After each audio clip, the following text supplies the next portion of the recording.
കണ്ട്. പിൻകഴുത്തിൽ സേവിച്ചൻ്റെ കട്ടി മീശ കുത്തി നോയിപ്പിച്ച കുസൃതിയാൽ പുറതെ മുട്ടിയപ്പോൾ പാത്രം കഴുകുകയായിരുന്ന മോളിക്കുട്ടി സേവിച്ചൻ്റെ മുഖത്ത് അവളുടെ നീണ്ട നഖം കൊണ്ട് പോറി. ഹോ, എന്നെ തടി പെണ്ണ നീ! സേവിച്ചൻ കവളിൽ തടകിക്കൊണ്ട് മുഖത്തൊരു വാട്ടം വരുത്തി.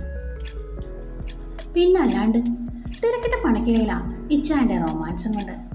മോളിക്കുട്ടിയുടെ നഖമുന്നി ഏൽപ്പിച്ച നീതി കാര്യമാക്കാതെ അവളെ വീണ്ടും വട്ടനിട്ട് പിടിച്ചുകൊണ്ട് സേവിച്ചൻ അവളുടെ നനഞ്ഞ മുടിക്കെട്ടിൽ നിന്നും അടർന്നു വീണ വിയർപ്പ് മണികൾ പൊതിഞ്ഞ കഴുത്തിലേക്ക് ഊതി.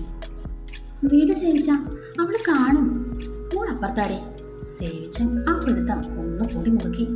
സേവിച്ചൻ്റെ കണ്ണുകൾ ഒന്നുകൂടി ചുവച്ചു വന്നു.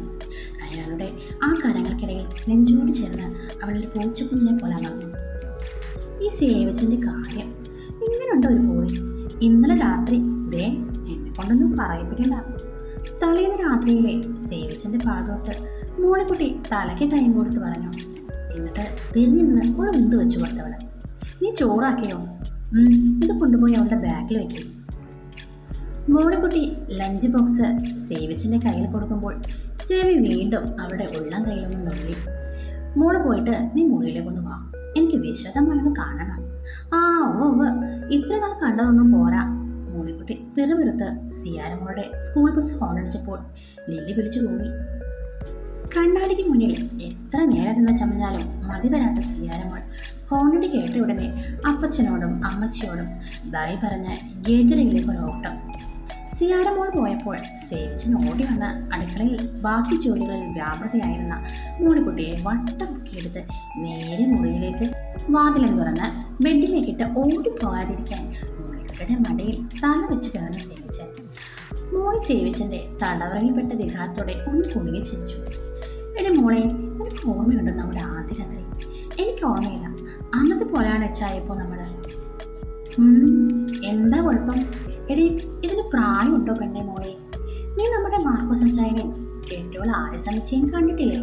70-ലും 17-ലും നടപ്പാനുണ്ടോ? എന്തൊരു പവറാ!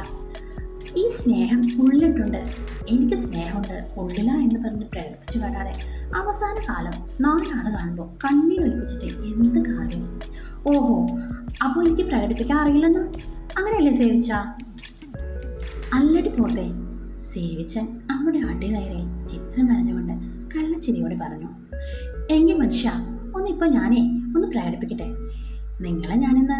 മോളിക്കുട്ടി സേവിച്ചൻ്റെ 2 കൈ അമർത്തി ബെഡിലേക്ക് പൂത്തി വെച്ചു. അയാളുടെ ചുണ്ടിലേക്ക് ചുണ്ടുകൾ അമർത്തി ചുംബനത്തിൻ്റെ മധുരമുള്ള ബന്ധനത്തിലാക്കി. വിടടി പോത്തെ. മോളിക്കുട്ടിയുടെ സ്നേഹ ചുംബനത്തിനൊപ്പം ചെറുനോവുള്ള കടയിൽ ചിരിയോടെ പൊളിഞ്ഞുകൊണ്ട് സേവിച്ചൻ മോളിക്കുട്ടിയുടെ മുതുകിൽ വിരൽ ബലമായി അമർത്തിക്കൊണ്ട് ഇടയ്ക്കിടെ ശ്വാസമെടുത്ത വേളയിൽ പറഞ്ഞു. മോളിക്കുട്ടിയുടെ ചുംബനം ഒട്ടും മതിവരാത്ത പോലെയായിരുന്നു സേവിക്ക്.